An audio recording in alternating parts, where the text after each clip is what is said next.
ಕನ್ನಡಮ್ಮನ ಉತ್ಸವದಲ್ಲಿ ಆಗಲಿ ನಮ್ಮೆಲ್ಲರಿಗೂ ಈ ದಿನ ಸುದಿನ.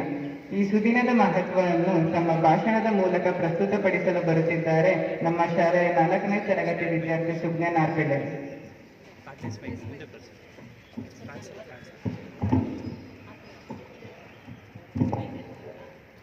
ಇಂದು 70ನೇ ಕನ್ನಡ ರಾಜ್ಯೋತ್ಸವದ ದಿನ. ಇಲ್ಲಿ ನೆರೆದಿರುವ ತಮ್ಮೆಲ್ಲರಿಗೂ ನನ್ನ ಹಾರ್ದಿಕ ಶುಭಕಾಮನೆಗಳು. ರಾಜ್ಯೋತ್ಸವ ಎಂದಾಗ ನಮ್ಮೆಲ್ಲರಲ್ಲೂ ಸಂಭ್ರಮ ಮೈತುಂಬಬೇಕು. ನನಗೆ ಎಷ್ಟೊಂದೆಲ್ಲ ಅನಿಸುತ್ತದೆ. ದೀಪಾವಳಿ ಮನೆ ಹಬ್ಬ ಆಯಿತು, ದಸರಾ ಮನೆ ಹಬ್ಬ ಆಯಿತು.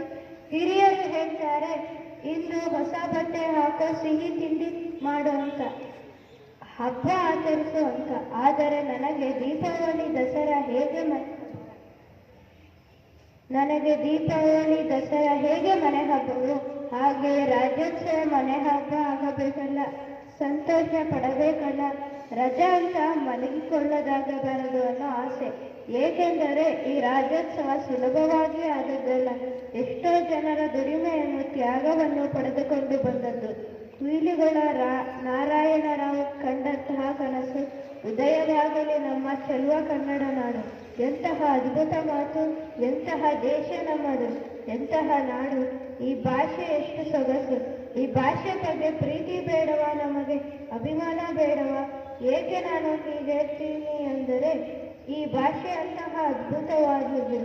ಎಲ್ಲೆಲ್ಲೂ ಅರಿದು ಹಂಚಿ ಹೋಗಿದ್ದಂತಹ ನಮ್ಮ ಕನ್ನಡ ನಾಡನ್ನು ಆ ದಾರ್ಶನಿಕರು ಒಂದು ಭಾಷೆ ಒಂದು ನಾಡು ಅಂತ ಮಾಡಿದ್ದಾರನ್ನು ನಾವು ಮಾತನಾಡುವಾಗ ಆ ಭಾಷೆಗೆ ಗೌರವ ಕೊಡಬಾರದ?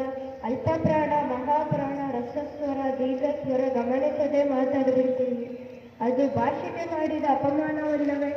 ನಾವು ಶುದ್ಧವಾಗಿ, ಸ್ಪಷ್ಟವಾಗಿ ಕನ್ನಡ ಮಾತಾಡುವ ಮೂಲಕ ಕನ್ನಡ ಭಾಷೆಯ ಸೊಬಗನ್ನು ಮತ್ತಷ್ಟು ಹೆಚ್ಚಿಸೋಣ ಎಂದು ಕೇಳಿಕೊಳ್ಳುತ್ತಾ ನನ್ನ ಈ ಪುಟ್ಟ ಭಾಷಣ ಮುಗಿಸುತ್ತೇನೆ. ಧನ್ಯವಾದಗಳು. ಜೈ ಭಾರತ್ ಮಾತೆ, ಜೈ ಕನ್ನಡ.